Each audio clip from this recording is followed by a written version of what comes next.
આર્યભટ્ટે લોહી હાઈસ્કૂલમાં આપનું સ્વાગત છે. વિષય અર્થશાસ્ત્ર, ચેપ્ટર 3 નાણું અને ખબર. આગળ આપણે બે પ્રશ્નો જોઈ ગયા. સૌથી પહેલો પ્રશ્ન જોયો વસ્તુ વિનિમય પ્રથા એટલે શું? કે પહેલાના સમયમાં વસ્તુ કે સેવા આપીને અન્ય વસ્તુ કે સેવા પ્રાપ્ત કરવામાં આવતી હતી. એના પછી આપણે પ્રશ્ન જોયો કે આપણા દેશમાં નાણાંનો ઉદ્ભવ કેવી રીતે થયો છે. કે સૌથી પહેલા વસ્તુ વિનિમય પ્રથા હતી. એમાં અનાજ અને પશુનો ઉપયોગ કરવામાં આવતો હતો. ત્યારબાદ ધીમે ધીમે એમાં મર્યાદા જોવા મળી. મર્યાદા જોવા મળતા કિંમતી પથ્થરો આવે, રાજાશાહીનો યુગ આવ્યો, લોકશાહી અર્થતંત્ર અને ઉદ્યોગીકરણના કારણે સૌથી છેલ્લે નાણાંની સર્વસ્વીકૃતિ પ્રાપ્ત થઈ. આપણે આટલું અગાઉના વિડીયોમાં જોઈ ગયા છીએ. હવે એના પછીનો ત્રીજો પ્રશ્ન છે કે નાણાંનો અર્થ આપી નાણાંના કાર્યો સમજાવો. નાણાંનો અર્થ આપી નાણાંના કાર્યો સમજાવો. નાણું એટલે શું? કોને નાણું કહેવામાં આવે છે? તો આપણે ટૂંકમાં એમ બોલીએ કે જે વસ્તુ કે સેવાના વિનિમય માટે ઉપયોગી છે તેને આપણે કહી શકીશું નાણું. પણ એ બહુ વિસ્તૃત રીતે એનો અર્થ આપવામાં આવ્યો છે કે નાણું શું છે, કોને નાણું કહેવામાં આવે છે. તો નાણું એટલે મૂલ્યના માપદંડ તરીકે, મૂલ્યના માપદંડ. કોઈ પણ વસ્તુ છે, કોઈ પણ સેવા છે, એનું ચોક્કસ એની કિંમત નક્કી કરવી છે, કોઈ મૂલ્ય નક્કી કરવું છે. તો મૂલ્ય હંમેશા શેમાં નક્કી કરી શકાય છે? નાણાંમાં કરી શકાય છે. આજે આપણે પેન લેવા જઈએ, જુદા જુદા પ્રકારની પેન હોય છે. તો બોલી શકીએ 2 રૂપિયા વાળી પેન, 5 રૂપિયા વાળી, 25 રૂપિયા વાળી પેન છે. તો આપણે એનું મૂલ્ય નક્કી કર્યું કહેવાય. ક્વોલિટી છે એ પ્રમાણે 2 રૂપિયાની છે, આ 25 રૂપિયાની છે. તો આપણે 25 રૂપિયા એ પેનનું મૂલ્ય કહી શકીએ છીએ. તો એવી રીતે અન્ય વસ્તુ કે સેવાના મૂલ્યના માપદંડ તરીકેનું જે કાર્ય કરે છે તેને નાણું. બીજું, વસ્તુ અને સેવાના વિનિમયમાં, વસ્તુ અને સેવાના વિનિમયમાં ચૂકવણીના માધ્યમ તરીકે અથવા તો સાધન તરીકે જે કામ કરે છે વિનિમય કોને કહી શકીશું? આજે આપણે બટાકાની ખરીદી કરવા જઈએ તો બદલામાં એની કિંમત આપણે ચૂકવીએ છીએ. તો આપણે જે કિંમત આપીએ છીએ અને બટાકાવાળા ભાઈ આપણને એના બદલામાં બટાકા આપે છે, તો ખરીદનાર અને વેચનાર આમને સામે વસ્તુ અને નાણાંની લેવડ દેવડ કરે છે, તો એને આપણે કહી શકીએ છીએ વિનિમયનું માધ્યમ. તો બે પક્ષ વચ્ચે વિનિમય માટે ચોક્કસ કામગીરી અથવા ભૂમિકા કોણ ભજવે છે? તો કે નાણું ભજવે છે. તો જે વસ્તુ અને સેવાના વિનિમયમાં ચૂકવણીના સાધન તરીકે અથવા તો માધ્યમ તરીકેનું કામ કરે છે, તેમજ સોદાઓ અને દેવાની પતાવટો બધા જેનો નિશંક એટલે કોઈ પણ જાતની શંકા વગર, કોઈ પણ જાતના સંકોચ વિના લોકો સ્વીકાર કરતા હોય છે તેવા માધ્યમને કહી શકાય નાણું. સોદાઓ અને દેવાની પતાવટો. તો સોદાઓ કોને કહી શકાય, દેવું કોને કહી શકાય? આજે આપણે ગાડીની ખરીદી કરવા જઈએ તો એના બદલામાં 6 લાખ રૂપિયા કિંમત આપણે નક્કી કરીએ તો એને એક પ્રકારનો શું કહી શકાય છે? સોદો કહી શકાય છે. જમીનની ખરીદી કરીએ છીએ, બોલીએ 2 લાખ બાનું આપ્યું છે, 10 લાખ ચૂકવવાના છે, તો એ જમીનનો સોદો કહી શકાય. તો બે પક્ષ વચ્ચે કોઈ પણ વસ્તુ છે એનો સોદો કરવો છે તો નિશંકપણે શેમાં કરવામાં આવે છે? નાણાંમાં કરવામાં આવે છે. આપણે બોલીએ કે આ મકાન વેચવાનું છે, 30 લાખની કિંમત છે, આ પ્લોટ વેચવાનો છે, 20 લાખની કિંમત છે, ટ્રેક્ટર વેચવાનું છે, 6 લાખની કિંમત છે, તો આને શું કહી શકાય છે? બે પક્ષ વચ્ચે સોદો કહી શકાય છે. અને દેવા, આજે આપણે કોઈની પાસેથી પૈસા વ્યાજવા લાવ્યા છીએ, તો વ્યાજવા જ્યારે પૈસા લાવીએ છીએ તો એને આપણે દેવું કહીએ છીએ. તો દેવાની પતાવટમાં પણ કોનો ઉપયોગ કરવામાં આવે છે? નાણાંનો ઉપયોગ કરવામાં આવે છે. તો સોદાઓ અને દેવાની પતાવટમાં બધા જેનો નિશંકપણે આજે નાણું ચૂકવીને ગમે એવી મોટી વસ્તુ લેવી છે, હીરા મોતી માણેક, મકાન, ટ્રેક્ટર, ગાડી, જમીન, કંઈ પણ મોટી ચીજ વસ્તુ મેળવવી હોય અને બે પક્ષ વચ્ચે જ્યારે નાણું અસ્તિત્વમાં હોય છે ત્યારે લોકો નિશંકપણે વ્યવહાર કરવા માટે તૈયાર હોય છે.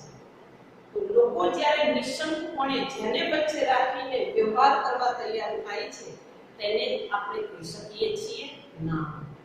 તો ફરીવાર નાણું એટલે શું? તો નાણું એટલે મૂલ્યના માપદંડ તરીકે, વસ્તુ અને સેવાના વિનિમયમાં ચૂકવણીના સાધન તરીકે, તેમજ સોદાઓ અને દેવાની પતાવટમાં બધા જેનો નિશંકપણે સ્વીકાર કરતા હોય એવું માધ્યમ તેને કહી શકાય નાણું. 3 પોઈન્ટ યાદ રાખવાના છે. એક મૂલ્યના માપદંડ તરીકેનું કામ કરે છે, વિનિમયમાં ચૂકવણીના સાધન તરીકેનું કામ કરે છે, સોદા અને દેવાની પતાવટ. આ ત્રણમાં લોકો જ્યારે નિશંકપણે જેના દ્વારા વ્યવહાર કરવા માટે તૈયાર થાય છે તેને બોલી શકાય નાણું. હવે એના પછીનો મુદ્દો છે નાણાંના કાર્યો. તો નાણાંના 3 કાર્યો છે. કેટલા કાર્યો છે? 3 કાર્યો. પહેલું કાર્ય વિનિમયના માધ્યમ તરીકેનું કાર્ય, બીજું મૂલ્યના સંગ્રાહક તરીકેનું કાર્ય અને ત્રીજું મૂલ્યના માપદંડ તરીકેનું કાર્ય. પહેલું કાર્ય જોઈએ, વિનિમયના માધ્યમ તરીકેનું કાર્ય કોણ કરે છે? નાણું. નાણું આપણી માટે શું કામ કરે છે એવો મુદ્દો થાય છે. નાણાંના કાર્યો, તો નાણું આપણી માટે શું કામ કરે છે, આપણી માટે કઈ ભૂમિકા ભજવે છે? તો સૌથી મહત્વનું કામ આપણે કહી શકીએ કે વિનિમયના માધ્યમ તરીકેનું કાર્ય કરે છે. વિનિમય એટલે હંમેશા માટે આપણે કોઈ પણ વસ્તુનો વેપાર કરીએ છીએ ત્યારે આમને સામને કેટલા પક્ષ હોય છે? 2 પક્ષ હોય છે. એક હોય છે વેચનાર અને બીજો પક્ષ હોય છે ખરીદનાર. તો વેચનાર અને ખરીદનાર વચ્ચે બંને વચ્ચે વિનિમય તરીકેનું માધ્યમ તરીકેનું કાર્ય કોણ કરે છે? નાણું કરે છે. એવું કહેવાય છે વર્તમાન સમયમાં કે નાણું છે ને કે આપણા આર્થિક વ્યવહારોને એકદમ સરળ બનાવે છે. પહેલાના સમયમાં વસ્તુ વિનિમય પ્રથા હતી તો આપણને ખ્યાલ છે કે બે પક્ષની જરૂરિયાતોનો મેળ બેસાડવો જોઈએ. બે પક્ષની જરૂરિયાતોનો મેળ બેસે તો જ વ્યવહાર શક્ય બને, બાકી શક્ય બની શકે નહીં. જ્યારે નાણું અસ્તિત્વમાં આવ્યું છે તો એના કારણે લોકોના આર્થિક વ્યવહારો એકદમ સરળ થઈ ગયા છે. આજે આપણી પાસે કોઈ પણ વસ્તુ છે તો એનું માર્કેટમાં વેચાણ કરી દઈએ છીએ અને માર્કેટમાં વેચાણ કરીને એના બદલામાં કિંમતરૂપી નાણાં પ્રાપ્ત કરીને ભવિષ્યમાં કઈ પણ વસ્તુ આપણે જોઈતી હોય એ વસ્તુ કે સેવાને પ્રાપ્ત કરીને આપણે આપણી જરૂરિયાતો આરામથી પૂર્ણ કરી શકીએ છીએ.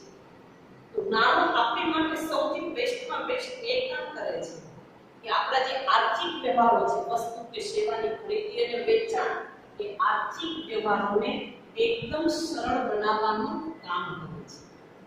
આજે આપણી પાસે કઈ પણ વસ્તુનું ઉત્પાદન થયું છે, માની લો કે આપણી પાસે 100 મણ તલનું ઉત્પાદન થયું છે, માર્કેટમાં 100 મણ તલ વેચી આવીએ છીએ, બદલામાં નાણાં આપણે પ્રાપ્ત કરી લઈએ છીએ. એ નાણાં દ્વારા આપણા જીવનની તમામ જરૂરિયાતો સંતોષી શકીએ છીએ. એમાં કોઈ જાતની અગવડ ઊભી થઈ શકતી નથી. પ્લસ કે ભવિષ્યમાં આપણી વસ્તુઓ અને સેવાઓ પણ આપણે મેળવી શકીએ છીએ. જ્યારે વસ્તુ વિનિમય પ્રથા હતી તો માની લો કે તલ કે ઘઉંનું ઉત્પાદન થયું તો લાંબા ગાળા સુધી તેનો સંગ્રહ શક્ય બનતો નહીં, કારણ કે વસ્તુ સડી જતી, ખોવાઈ જતી, બગડી જતી. ત્યારે આજે આપણી પાસે ઉત્પાદન વધારે માત્રામાં થયું છે તેનો સંગ્રહ કરી શકીએ છીએ, બચત કરી શકીએ છીએ અને ભવિષ્યમાં જ્યારે કંઈ પણ વસ્તુ કે સેવાની જરૂર પડે છે તો એ બચત કરેલા નાણાં દ્વારા ભવિષ્યમાં તમામ જરૂરિયાતોને પૂર્ણ કરી શકીએ છીએ. વર્તમાન જરૂરિયાતો પૂરી થાય છે પણ ભવિષ્યનો વિચાર કરીને પણ નાણાંનો સંગ્રહ કરી શકીએ છીએ અને ભવિષ્યમાં આપણી બધી જ જરૂરિયાતોને આપણે પૂર્ણ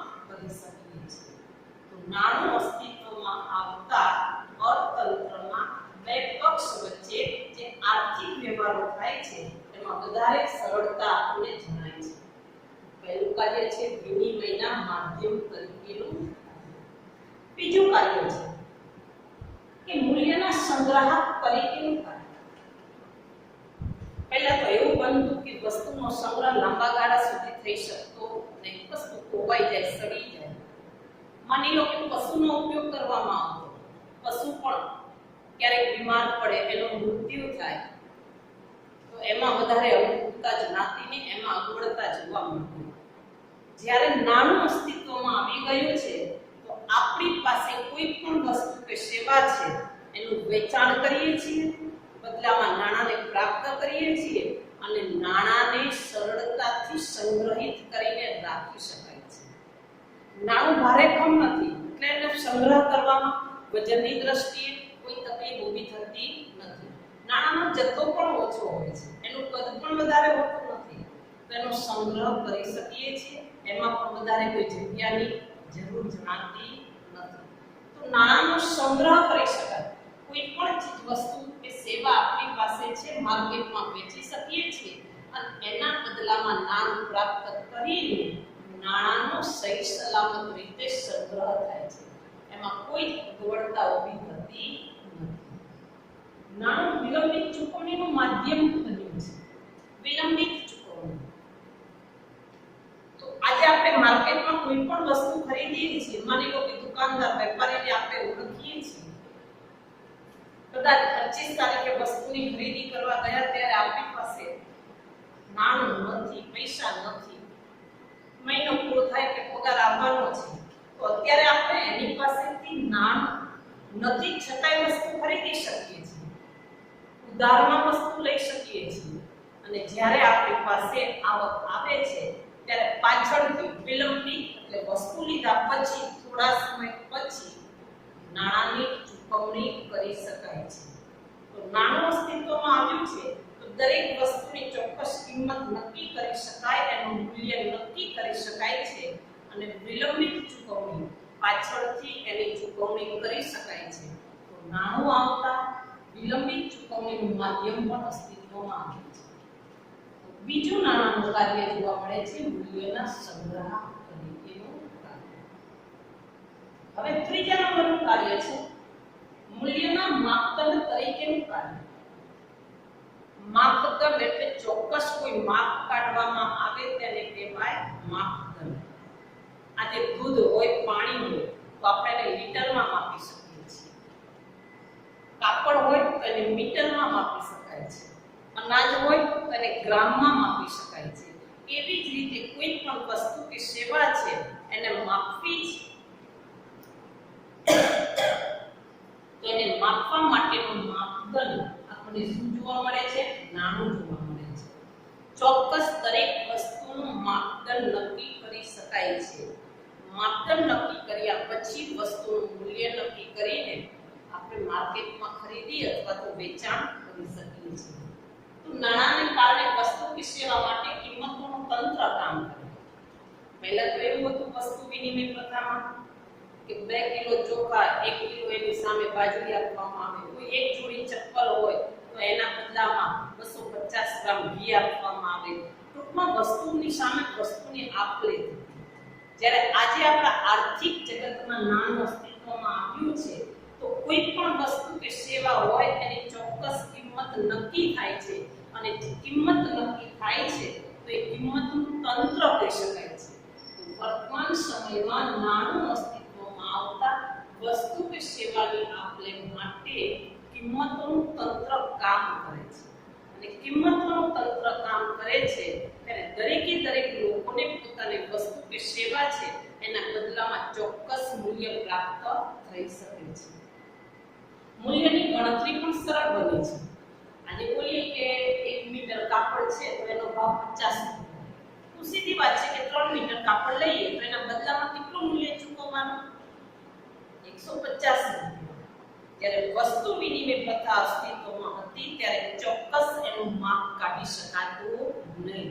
તો નાણું અસ્તિત્વમાં આવવાના કારણે મૂલ્યની ગણતરી પણ કરવી લોકોને સરળ જણાય છે. કિંમતોનું તંત્ર અસ્તિત્વમાં આવવાના કારણે ખરીદનાર અને વેચનાર બંનેને પૂરેપૂરો સંતોષ આપી શકાય છે. તો આમ નાણાના કુલ કાર્યો આપણને કેટલા જોવા મળે છે? 3 જોવા મળે છે. પહેલું જ નાણાનું કાર્ય વિનિમયના માધ્યમ તરીકેનું કાર્ય કરે છે, મૂલ્યના સંગ્રાહક તરીકેનું કાર્ય કરે છે, અને ત્રીજું મૂલ્યના માપદંડ તરીકેનું કાર્ય કરે છે. તો આ પ્રશ્ન ઈ વિભાગમાં 5 માર્ક્સમાં પૂછાય કે નાણાનો અર્થ આપી નાણાના કાર્યો ચર્ચો. ઓકે, બધાને આ સમજણ પડી ગઈ? હોમવર્કમાં નાણાનો